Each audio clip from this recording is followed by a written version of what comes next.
This is the presentation for the Ghana Customer Service Index Survey Report for 2018.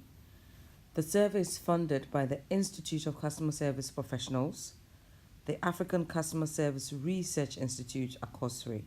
This is a summarized version of the actual report, and I'll just talk you through the different diagrams and our findings during the survey. The research into the Ghana Customer Service Index was launched last year in October. The GCSI is a customer satisfaction measure that would enable organizations to benchmark their own customer satisfaction.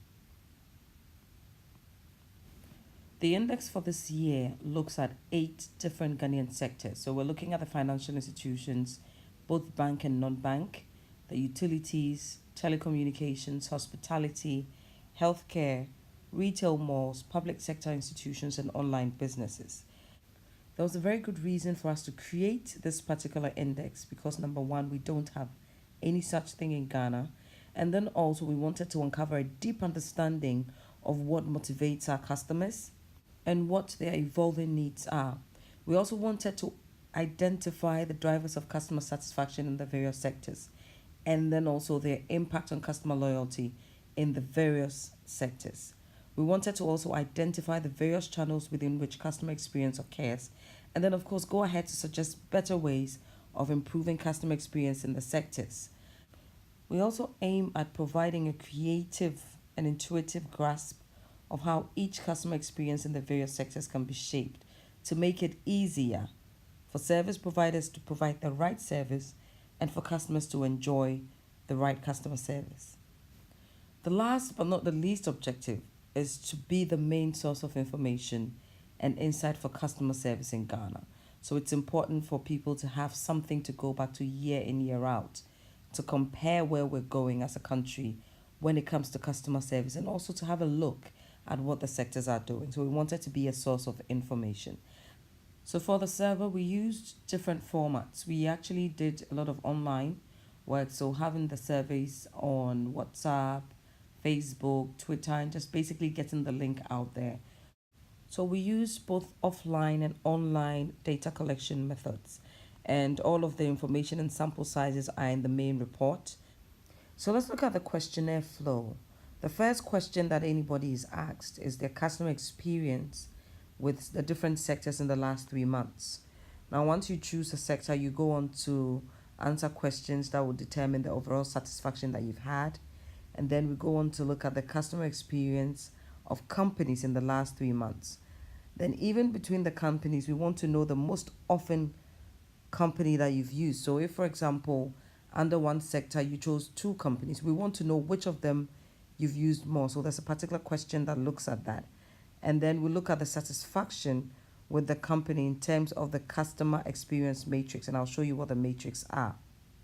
The next question actually allows you to rate the importance of the customer service matrix. And then you move on to look at the customer experience channels. So the channels that people use, whether it's traditional or digital. Then they go on to look at the service preferences. And then there's a question for overall satisfaction. And then you're also allowed to give some recommendations. Then the last part is the demographics. So you ask questions about your age, your income, and other things that would help us determine certain key facts that actually came out from the survey. So that's the flow of the questionnaire. We'll move on now to look at the sector overview. Now, earlier on, I spoke about the matrix that we used. So simply put, these matrix are actually the key points that we judged each sector on. So there are 8 matrix for the 8 sectors. If you look at the first one, we're actually looking at the look and feel. And so each sector and each company or organization will be judged based on how your customer sees your business. So we're talking about the physical facility or the edifice, how clean the place is, how well people are dressed, how receptive they're being, everything to do with the physical. Then we have competence, so whether or not the people working there are skilled and have the right knowledge for them in order for them to carry out their duties. The next one is professionalism, so we're looking at how they conduct themselves, the manners that they have, the kind of words they use, if they're abiding by the code of conduct and the code of ethics. And then we move on to look at the ease of doing business. So How easy is it to do business with a particular organization or the sector? We looked at the processes and procedures as well. So, what policies does the company have? How is that helping or not helping the customer experience?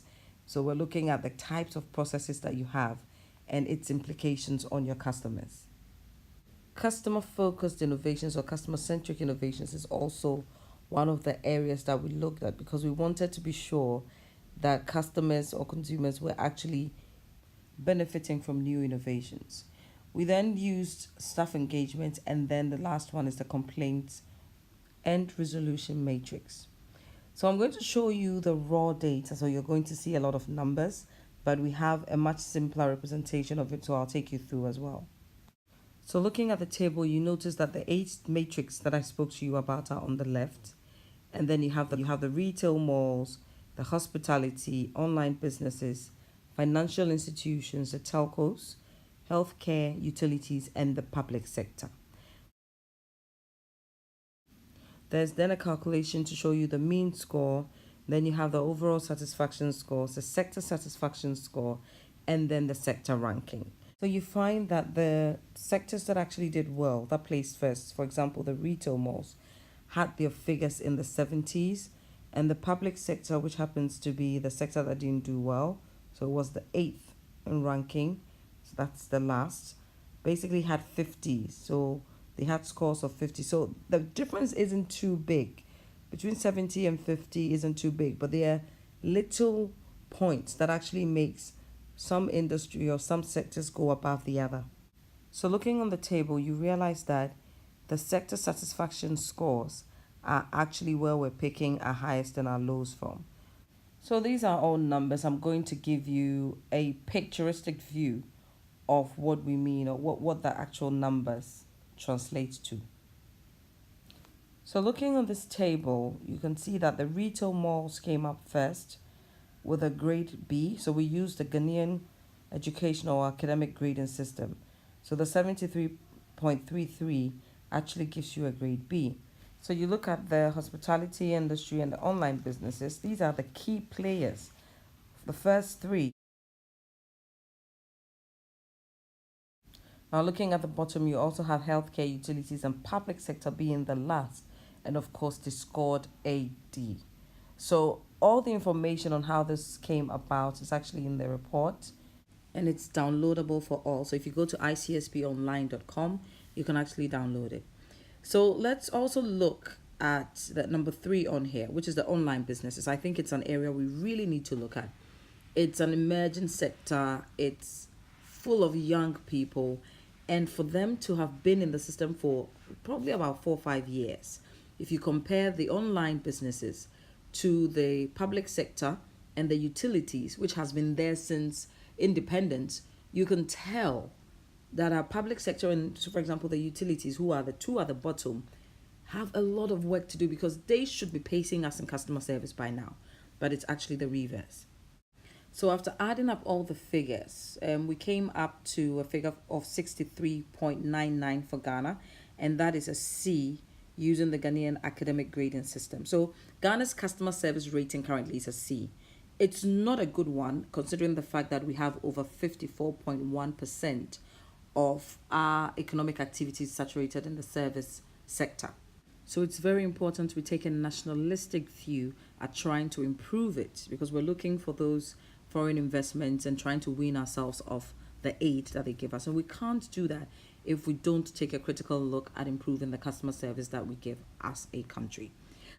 So that's that. I want us to look at the net promoter scores and just how we're able to establish brand loyalty for these different sectors. The net promoter score is a very important measurement tool.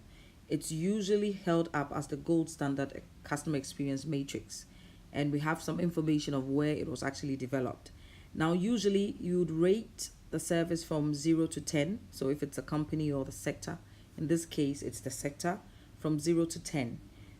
0 being not at all likely and 10 being extremely likely. So if you have someone choosing from 0 to 6, it means that they are unhappy, so it's not at all likely. People who choose 7 and 8 are passive, so they're in the middle. And then those that choose 9 and 10 are extremely satisfied or extremely happy.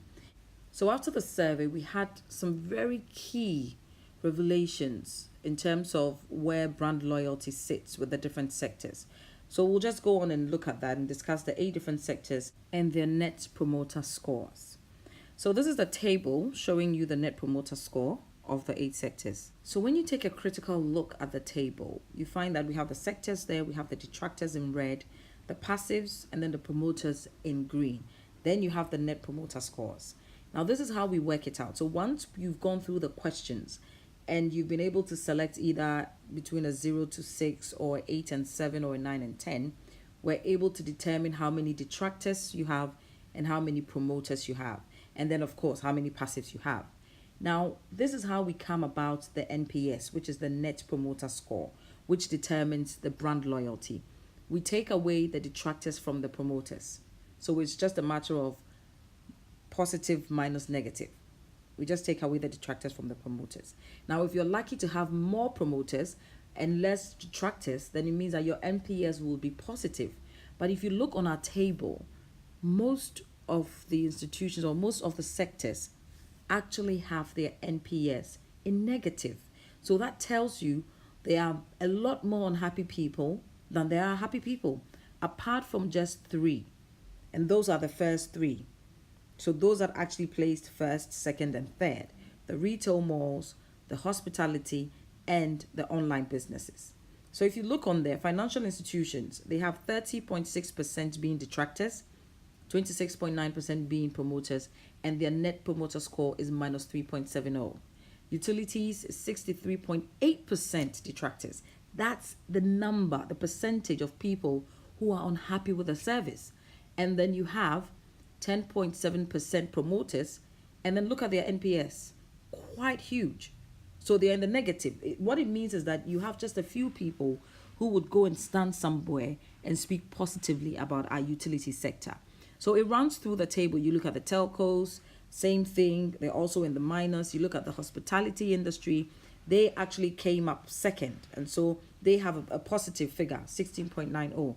Healthcare. I mean, when we talk about healthcare, healthcare should always be in the positive because we're talking about saving lives, which is a necessity to every single one of us. They also have 33.5% being detractors and then 24.7% being promoters, and so on. But I want us to pay attention to the 2, the utilities and the public sector. The net promoter score is very bad. I mean, if you're having over 50% in negative as your net promoter score, that's really problematic. So those are the things they need to work on, because this table can actually tell you which sectors would have brand loyalists or people going out to speak positively about them. And you need that. Even as a sector or even as an organization, if you have all the money to throw about to do all your marketing and advertising, you still need your customers or your clients to go out and speak about you. So I want us to also look or pay attention to the passives. So we also have huge numbers of people just sitting in the middle. If you look at the public sector, for example, because they have quite a large number of people dwindling to their detractors, they have a smaller number of people being passives, but there's still an opportunity. The retail mall, for example, they have 51% of their customers being passives. This is an opportunity because, when you have people who haven't made up their mind, you have that golden opportunity to change their perception about you or to create a perception about your sector or your company. So the passives are actually opportunities, and any company who has a lot of passives, though it might seem negative because it seems those people are indifferent about your brand, if you push and do the right things, make them happy and create an enhanced experience for them, they will move on to the right hand side, which are the promoters, as opposed to going to the left hand side, which is the detractors. But if you're not able to pull them in, you're not able to enhance the experience that they receive, you're not professional or competent, then of course they're going to move into the detractors position. And that's what every sector or every organization should avoid. You don't want people detracting. So we're going on to look at another table, which is just another representation. So this is still a table showing you the NPS, which is the net promoter score. So you have the 3 sectors that did very well in highlights. So you have the hospitality in red, you have the retail malls in yellow, and the online businesses in green. So this is another graphical representation of the numbers that we saw. In the first graph, you can actually see the different sectors and the scores that they had and the scores that ranked them either first or last. And then the second graph actually shows you the customer loyalty wise score. So you can actually see the first three sectors that did well, which is the hospitality, the retail, and the online business being on the top. Those that were in negative are actually the ones you can see being represented at the bottom. And the ideal picture should have, or the ideal graph should have every sector looking upward and not facing downwards. I mean, when it fades downwards, then there's obviously a big problem. So we'll move on to look at sector by sector. We're going to do the financial sector first. We'll look at their actual score, and then we'll also talk about the NPS will show over there. Then we'll mention the companies that we actually surveyed. So on here, you actually have some of the institutions that were ranked under the financial sector. However, because it's a survey, a lot of financial institutions came up, both banking and non-banking. However, if you didn't have enough people answer questions on your behalf, it was very difficult for us to put you on and rank you. If you have, for example, just about 5 or 6 people answering for you, the sample size is not big enough. That's why some financial institutions will not appear here, but it doesn't mean that they were not put in the survey. So we had financial institutions like Prudential Bank, Western Union, UniCredit, StanChart, Royal Bank, Republic Bank, La Community Bank, GN Bank, Data Bank, Best Point Savings and Loans, Asa Savings, UBA, Carl Bank. All these other financial institutions were there, both banking and non-banking. But like I said, if they didn't have enough count or the sample sizes were small and below a certain number, we wouldn't be able to represent them on the ranking. So a quick summary, the financial sector scored 63.55. That's a grade C. And their customer loyalty is minus 3.7%. We also found that a lot of customer experiences were over traditional channels. So people liked to go to the bank to do face-to-face interactions. And there's still a big gap when it comes to technology, even though some of the banks have introduced their own apps and different ways of doing business. So you have Zenith at the top with Access following, Fidelity next, GCB, ADB, EcoBank, and Barclays. So the highest score was 73.75 and the lowest was 57.82. Now, I think the difference between the highest and the lowest is not that wide. It's a close competition between the institutions under the financial sector. What I wanted to draw attention to is that it's not okay. I mean, if you look at the D, we would want every company or every institution to be A or the minimum A minus. So we really want to start moving from the Ds and the Cs to at least Bs and As.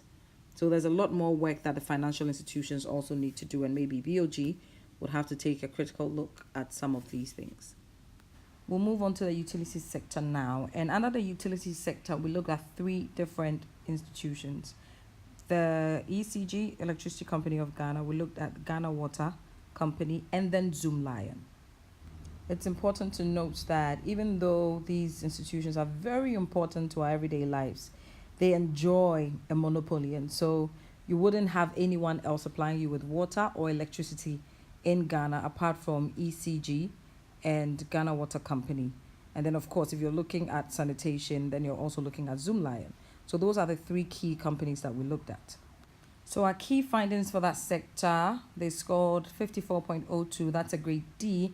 Very bad for a government institution. And then for a company that also enjoys a monopoly, I mean, that doesn't mean that you should treat your customers bad.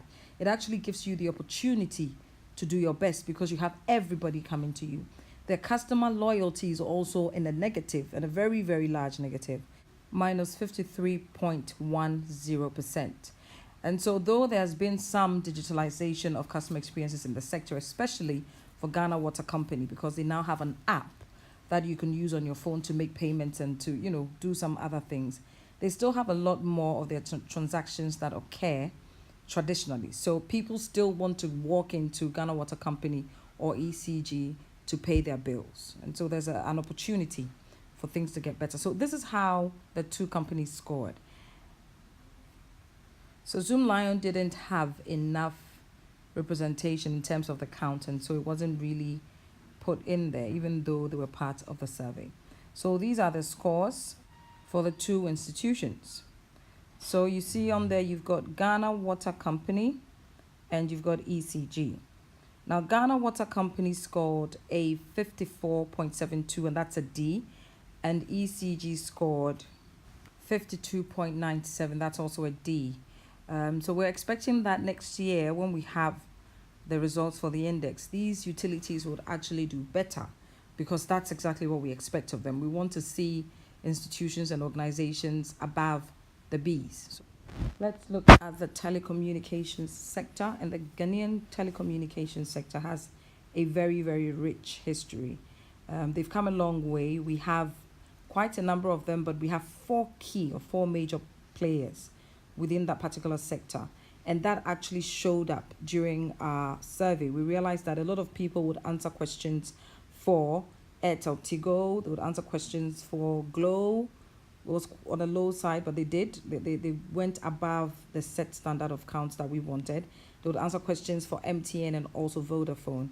And so even though we had Surfline and Busy Internet and other voice and data companies on there, again, we had to represent or rank the ones that went above the set standard that we had. So here we are with a summary of that sector. So 9 organizations were surveyed. They had a score of 62.64, which is a grade C, and that's average. The customer loyalty was minus 7.9. Again, a lot of work to be done. You need to have customers speaking good about you. So your net promoter score should be in the positive. So even though the telco is using non-traditional channels in interacting with its customers, you still have people wanting to use the traditional way of doing business or interacting with a service provider. So there are quite a number of them who would walk to either an MTN, an Airtel Tigo, or a Vodafone office when they have a problem, because they need to speak to them face to face. So here are the rankings. Vodafone first with 72.02 with a B. MTN has 67.02 with a B. Airtel Tigo 59.02 with a D, and then Glow had 52.90 with a D. So that's the score or the company ranking for our telecommunications sector. Now the sector overview for the hospitality industry. So we looked at 3 different places: food and beverage, tourism, and then hotels. As usual, you might know of a lot of hotels in Ghana, but if they didn't have the necessary counts or the standard counts that we required, then they wouldn't actually show on here. So you have a list of some of the companies that were represented in the survey. We had 36 organizations that were surveyed under the hospitality industry. The hospitality industry scored 72.93, and that's a grade B, and that's actually good on our Ghanaian academic grading system. The customer loyalty was also 16.9, which actually shows that they have pure brand loyalists in there. Now, a lot of the interactions were done using the traditional channel. So you find that people would like to obviously walk into hotels and book as opposed to just booking online. So let's move on to see the actual ranking of the companies that were under the hospitality sector. So you have Swiss Spirit Alisa coming up with 78.94. Grade A, Kempinski 77.7, Labadi Beach at 73.83, Holiday Inn 71.48, and Movenpick 71.37, and that's a B. So generally, the hospitality industry did very well because they had their Bs and their As, and that's exactly what we're looking at. That's where we expect everyone to be. If you look at Alisa, Swiss Spirit Alisa, for example, they currently have a booth, or should I say an office, at the Terminal 3 airport. And for us, as an institution, we see that as a customer-centric innovation, because they're actually meeting their customers where it matters to them the most, the airport. So we'll move on to the next sector, and that's the healthcare sector. So as a country that's growing, it becomes very important for us to continuously improve our healthcare infrastructure and the actual service that accompanies the infrastructure that we have. Now, some of the companies that we surveyed were the Rich Hospital at Abraka Polyclinic. We did 37, La General Hospital, Iran Clinic, Legon Hospital. We actually surveyed 30 hospitals or organizations. The score for the healthcare industry was 60.89, which is a grade C, and it's average, not good enough for healthcare. sector. And when you look at the customer loyalty, it's also in the negative, which is quite frightening. If your patients are not saying positive things about the healthcare sector, then it means there's a lot that needs to be done. So the customer loyalty is minus 8.80.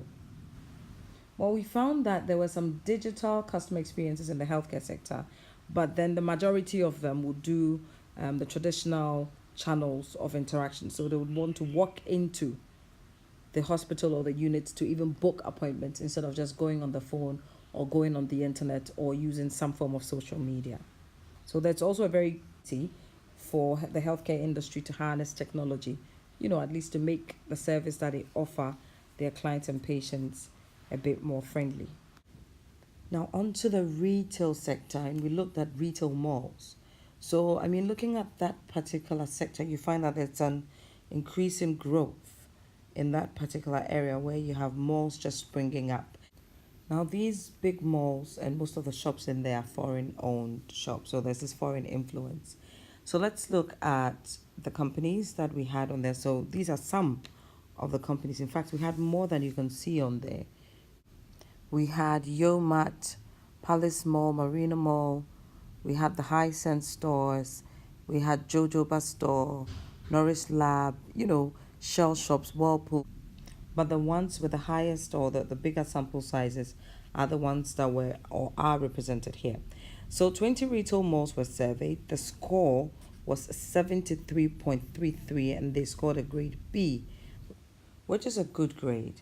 So we find that their customer loyalty score was 18.60%, which is great. You find that they would have a lot of pure brand loyalists or people who would advocate for the brand. So most customer interactions within the retail mall sector were traditional and they had more in-person experiences, which is understandable because people actually walk into malls, have a look at the things they want to purchase, and then they do purchase them. I must admit, though, quite a number of these stores are also going online, and so they're improving on their ease of doing business. So you don't necessarily have to walk into the mall to make purchases. So here are the rankings for the companies, and you have Game at the top with 78.21. You have ShopRite following Malcolm, and then Woodine. So this will be the total score for their different branches in the different malls.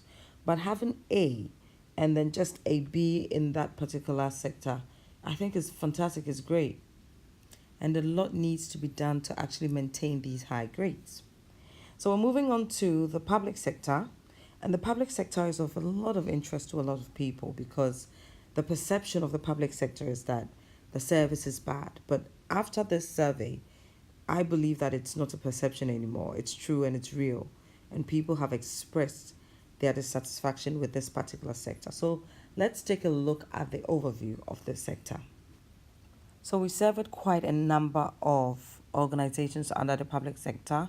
We did the Ghana Ports and Harbour, State Transport Company, the Statistical Service, Rent Control, National Communications, National Service Secretariat, Ghana Trade Fair Company, Ghana Ministry Academy, Ghana Fire Service, Birth and Death Registry, and a whole others.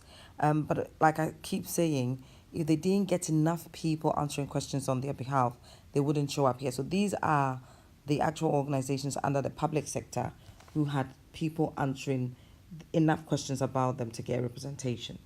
So looking at this sector, we did 35 institutions. Their score was minus 54.02 and they had a grade D, which is a marginal pass. So I will just say that's a fail. In terms of customer service. Now, if you look at their customer loyalty score, it's a minus 53.6%, meaning that they had quite a large number of detractors. And so even after taking out the detractors from the promoters, they still had a negative figure. And that's actually worrying for a state institution because if you have people speaking that negatively or having these negative perceptions about state institutions, the institutions that are being paid with the taxpayers' money, then it becomes very problematic. So a lot needs to be done in the public sector. It is worth mentioning, though, that some of the organizations under the public sector are trying to get with the program. So they are digitalizing their activities, which is actually an attempt to enhance the customer experience. So that's a good thing. Now let's look at the company ranking. So you have SNIT scoring 64.42 with the highest grade in that sector, which is a C. Then you have GRE following with a 59.18, then DVLA, NHIA, GBC, FDA, and the Ghana Police.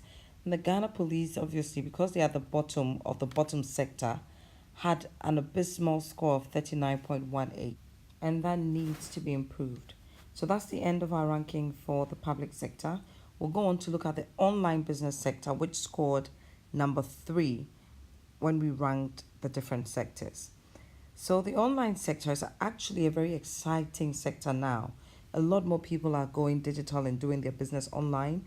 So having online shops and just really running things in the virtual world. So it is now actually very important for us to set some customer service parameters to actually gauge how people in the online space deal with their customers. So here are some of the companies that we ranked. We did Tonatone, We Naturals, Super Price, Sneak Hub, Kiku, iTelephone, Dunia, Akofa's Wardrobe. These are some of the other online businesses that we serve, but these are the 4 which we ranked. So we did 18 businesses and they had a score of 72.70. So that's a grade B, and they actually ranked number 3. Their customer loyalty score is 15.8%. Again, you have pure brand loyalists in that particular sector. Now, though most of the customer interactions in that sector were digital, there were some also traditional, for example, when they have to do the deliveries to you.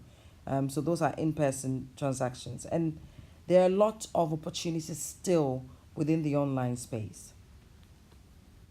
So here are the company rankings. OLS came up first with 72.87 and they had a grade A, followed by Jumia, Zuba Shop, and Tornaton at the bottom.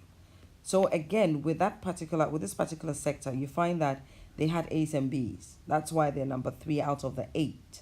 And like I said, if you look at the online business and you look at, for example, the utilities and the public sector who have been there since independence, you can tell that the online sector is in a good space because they haven't been there that long. So it's actually refreshing, and I think they can harness that to find better ways of improving or exciting their customers. So let's go on to some of the findings that we made. So this is a repetition of the table that shows you the raw figures and how we arrived at the different rankings. So it shows you the overall satisfaction score, it shows you the sector satisfaction score, and the sector ranking. So let's move on to the customer satisfaction demographics. So we selected a few of the sectors and to just, show you the different variations when we apply, for example, their income and their age. So this is the retail mall and their overall satisfaction by income. So you find that people who made from 100 Ghana to 500 Ghana had a very high satisfaction score of 24%. And then you have those who made from 500 to 1,000. Again, that was quite high. 20% of them were satisfied. But as it moved higher to 1,500 to 2,000, you had a much lesser number of people saying they were satisfied, and then it fluctuates. So that's for income in the retail malls. The next thing we want to look at is to look at the retail malls, but overall satisfaction by age. And you find that people who were between 15 to 19 years were extremely satisfied. They had 54% of them saying that they were satisfied. As it went on, so as they got older, it got lesser. Okay, so you ended up with people who were between 30 to 34 years having 35% of the people being satisfied. And then between 35 to 39 and then 40 to 44 years, it actually reduces to 2% and then picks itself up again. So I'm suspecting, when a child is 15 to 19, they actually do go to places like the mall without necessarily having any purchasing power. So they deal a lot with what they see, the beautiful scenery, the look and feel, and the ambience of the place. And it's very easy for a 15 or a 19-year-old child to feel that, the mall is an exquisite or a beautiful place. Whereas somebody who is 40 or 45 would have traveled the world. And so they've seen better malls, and so their satisfaction will be lower compared to the child. So the next demographic we're going to look at is the hospitality sector and the overall satisfaction by income. So looking on there, you can see people that made up to 100 Ghana were not too satisfied. Those that made from 500 to 1,000 were, had 25%. So most of them were satisfied. But looking at those that made from 1,000 Ghana up till those that made to 10,000 Ghana had very low satisfaction scores. Again, that comes back to people who have a lot of disposable income, people who have traveled or probably been to better places, not really thinking that the standards that we have in our hospitality sector is high. So let's go and see how people fared in the hospitality sector with age. So you find that people that were 15 to 19 years were not satisfied or they didn't record higher satisfaction, but people who were 25 to 29 years had quite a high satisfaction score, 58%. And then from there on, it dwindles. Now, there's an explanation. A 15 to a 19-year-old child will not really have access to a hotel. They might have access to some parts of a hotel, for example, a restaurant or maybe the gym or the swimming facility. So they will not be able to really rate the services that the hotel offers.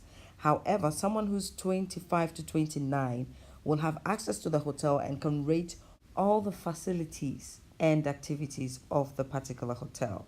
So you find that when people get older as well, they've had exposure, probably have a bit more money, they're traveling, and their choices are different. That's why you can also see people from the age of 30 to 49 years having a lower satisfaction score. Let's go on to look at the overall satisfaction score in the public sector by income. So this is very interesting.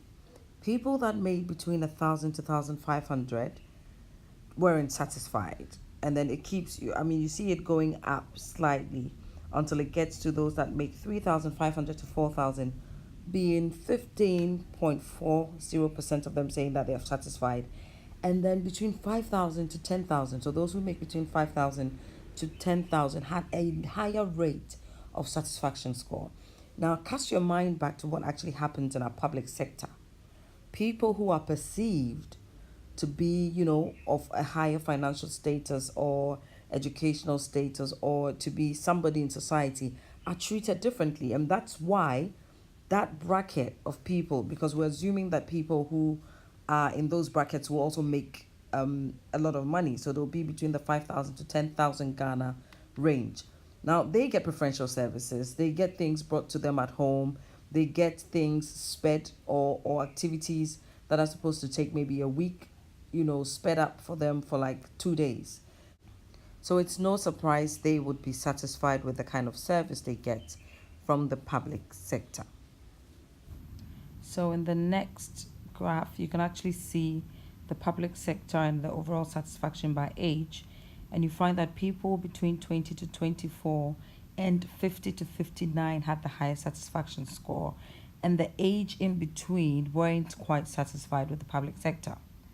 Now, this is also a graph that looks at the traditional versus the digital channels of customer experience. So you find that apart from the online businesses and the telecommunications sector, every sector still used the traditional way of doing business, and that actually means that a lot of the sectors are not taking advantage of technology, because technology makes your work easier and actually makes it easier for you to do business with a customer. So we'll move on to the next graph, and that again looks at the traditional versus the digital. So we broke the traditional down, and you find that you have things like communicating with the customers in writing, having web chats, text over the phone. Then we'll look at social media, so the Facebook, the Twitter, the WhatsApp, all the Telegram and LinkedIn applications. And then you also have email, and then using different websites and apps. But you can actually see that text over the phone is the most used digital channel. So most businesses are sending messages over the phone. You find that writing is completely out of date now. So customers are not writing to service providers, and service providers will rather use other methods to communicate with their customers. So the next graph actually compares the two top sectors, which is the retail and hospitality, and shows us the most important matrix to them. So you find that the retail mall had look and feel, competence, professionalism, and ease of doing business as their main matrix. And then when you look at the hospitality, they actually found feedback and complaints, processes and procedures as the most important matrix to them. So those are the matrix that the customers deem very important for the two top sectors. This one shows the two bottom sectors, which is the public and the utility sector.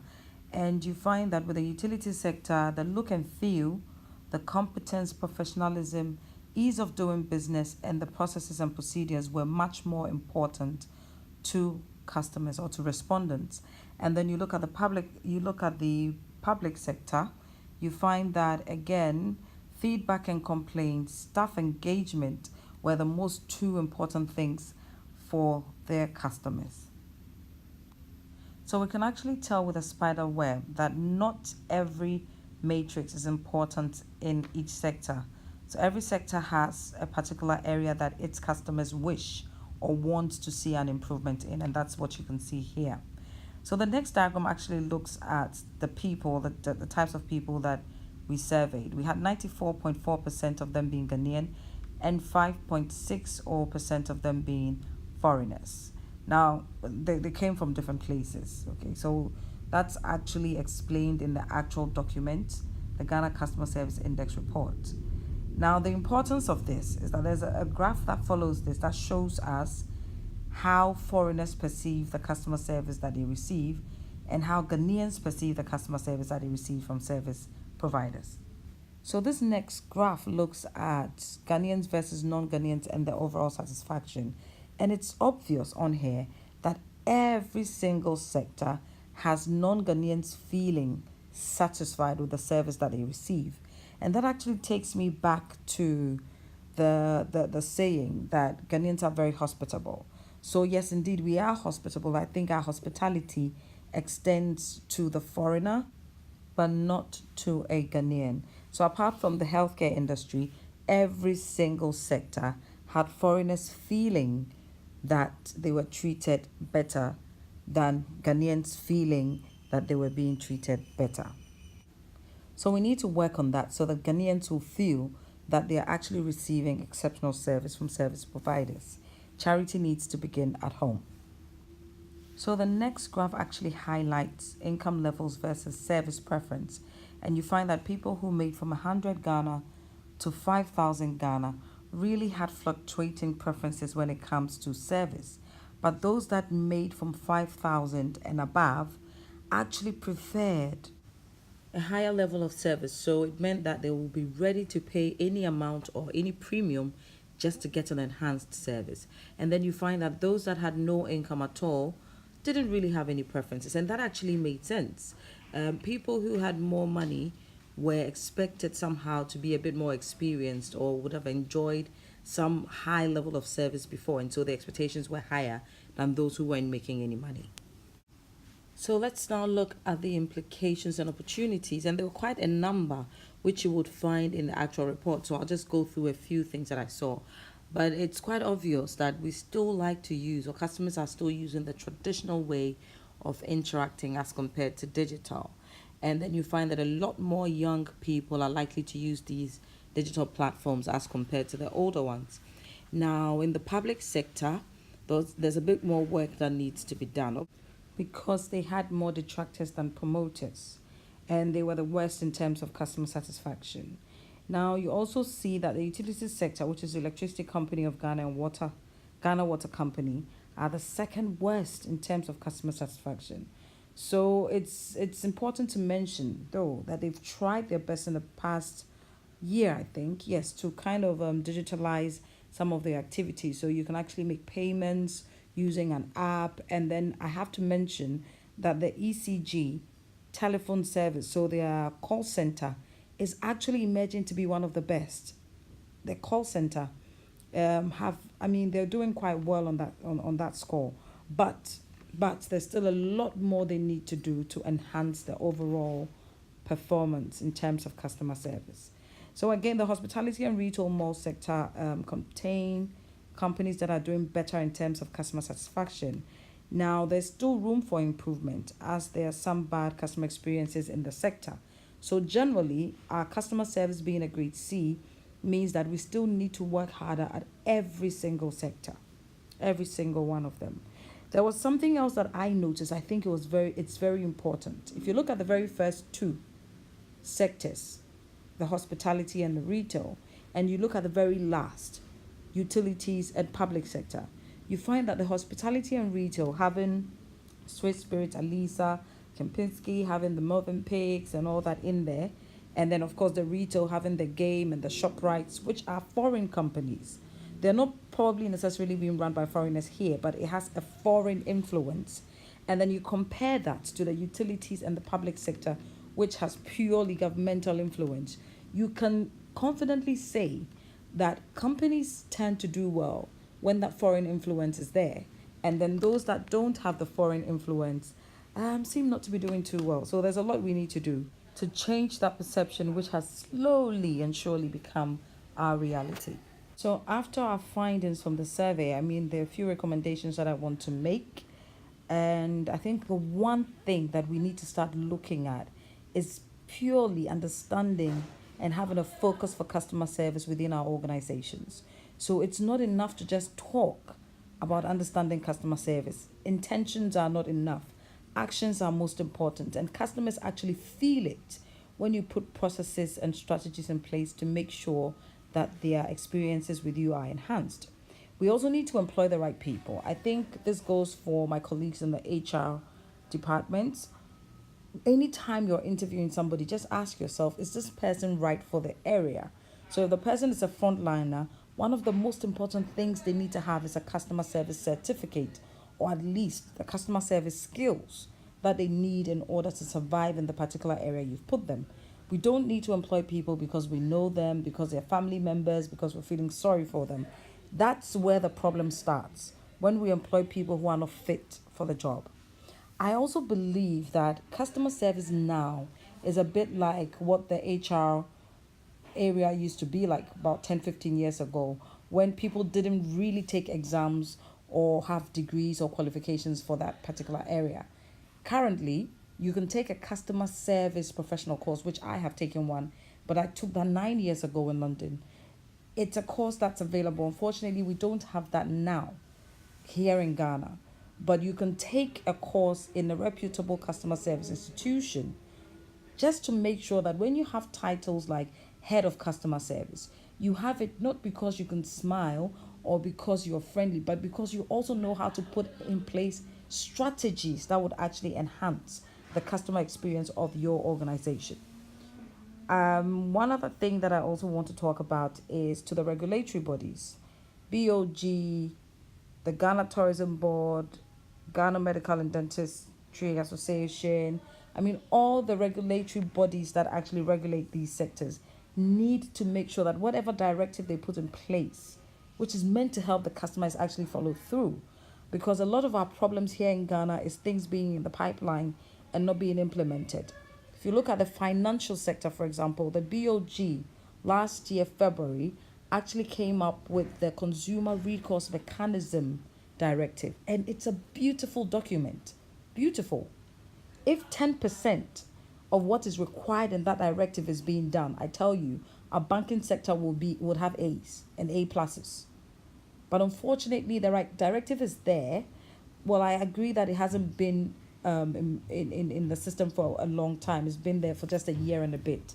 But I don't think that's also an excuse, because once you bring it out, the assumption is that you really want people to immediately start following through it. So that's a typical example of one of the areas. For example, BOG having a very good directive, but people not really following through with what's in there. One of the things you have to do as a financial institution, for example, in that directive, is to train your people. How many financial institutions have trained their people this year? We're already in the last but 1 month. So these are all things we need to start looking at. And then also we need to start discussing customer service as a national issue, because we're looking at really drawing in investors. And people in other countries are far advanced when it comes to customer service. They have their national code of conduct when it comes to customer service. They have customer service regulations. We unfortunately don't have those. Yet we want to partner with them. And it makes a partnership unequitable because how do you go in there with somebody who really understands a particular area and you don't? So we also need to start looking at that. And then, of course, if we're trying to grow or we're trying to look at developing our socio-economic activities, we've got to look strictly, especially at our public sector. If you take GRA, for example, GRA is supposed to be collecting taxes from you and I. Now, if GRA doesn't make it easy and if GRA isn't friendly, then the few people that they have in the tax net would run or do a dilly-dally with them. And what happens usually is that it will cost them a lot of money to get these people to pay up. So it's important that public institutions really do sit up because a lot of their activities are actually mandatory. We need to go and see them whether we like it or not. So they've got to do things that would encourage us to come to them. The last thing is that we need to look at customer service as a national issue. I think a lot of the times customer service is being seen as, oh, it's just a responsibility of the actual business or the organization. It needs to be discussed in the boardrooms. It's no more an issue that you talk about, with the head of HR and then just plan a training. We need to look at it with a nationalistic view, with the aim of putting structures in place to actually monitor businesses and make sure that they're doing the right things and keeping their customers happy. So thank you very much for joining me on this review. We call it the Customer Service Index Review. Next year, we'll come out with the Ghana Customer Service Index 2019, and hopefully we'll be able to compare where these sectors have moved, whether they've gone down or if they've improved. And then again, we'll do the other graphics that you've seen me do today.